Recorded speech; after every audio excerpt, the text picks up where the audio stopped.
దేవునికి స్తోత్రం.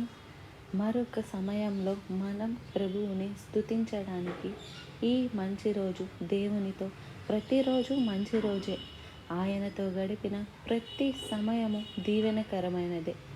చిన్న ప్రార్థన. పరిశుద్ధుడా, నీకు వందనములయ్యా. ఈ నూతన సంవత్సరంలో ప్రవేశించి ముందుకు సాగుతుండగా నీ కృపలో మమ్మను విస్తరింపచేయాలని, అభివృద్ధి పరచాలని, ఆశీర్వదించాలని నీవు కోరుతున్నట్లుగా మేము నిన్ను విశ్వసించుటకు, నిన్ను చూపించు మార్గములో నడిపించి నీ ఆశీర్వాదాలను మేము పొందుకొని నీ సాక్షులుగా బ్రతుకుటకు మా ఒక్కొక్కరికి సహాయము చేయమని క్రీస్తు నామంలో అడుగుచున్నాను తండ్రి.